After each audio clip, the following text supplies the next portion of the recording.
بسم اللہ الرحمن الرحیم۔ ہمیشہ ہر چیز ہر بات اللہ کو بتاؤ، اس سے دوستوں کی طرح بات کرو۔ دل جب بھی تڑپنے لگے تو اس کی طرف بھاگ جاؤ۔ جب سب کچھ ناممکن لگے تب اس سے ممکن ہونے کی دعا کرو۔ جب ضبط کی حدوں کو توڑ کر اشک رخسار کے راستے سے بہنے لگے تو دونوں ہاتھ کھلا میں اٹھاؤ اور التجا کرو۔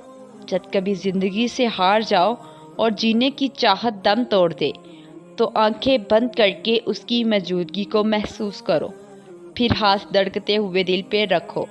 ان دھڑکنوں کی سرگوشیوں کا شور محسوس کرو، یوں لگے گا جیسے وہ اسی سینے میں موجود ہے، جیسے وہ ان دھڑکنوں میں لہو کی مانند دوڑ رہا ہے، جیسے وہ پوری روح پہ قابض ہے۔ پھر سکون بھی ملے گا، زندگی آنکھوں سے نظر آئے گی اور ہونٹوں سے مسکرائے گی۔ اسے محسوس کرنے میں اتنا سکون ہے تو سوچو وہ اگر روبرو آ گیا تو کیا سے کیا حال ہو جائے گا۔ زندگی کی کچھ کہانیوں کا اختتام لا حاصل پہ ہوتا ہے، کچھ چیزوں کو نہ چاہتے ہوئے بھی چھوڑنا پڑتا ہے۔ کبھی کبھی ہم وہ چیزیں بھی مانگ لیتے ہیں جو ہماری نہیں ہوتی، جو کسی اور کا حصہ ہوتی ہیں۔ وہ ہماری زندگی میں بس آزمائش کے طور پر آتی ہیں۔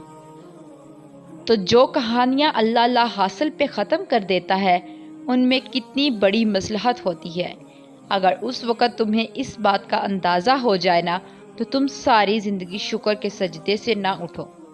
اللہ چاہے تو تمہیں تمہارے حال پہ بھی چھوڑ سکتا ہے، مگر وہ ایسا نہیں کرتا۔ وہ ہمیشہ تمہاری حفاظت کرتا ہے۔ ہاں، ابھی یہ حکمتیں تمہیں سمجھ نہیں آ رہی، مگر یقین کرو ایک دن سب سمجھ آ جائے گا۔ پھر تم شکر کرو گے کہ فلاں چیز تمہیں فلاں وقت نہیں ملی۔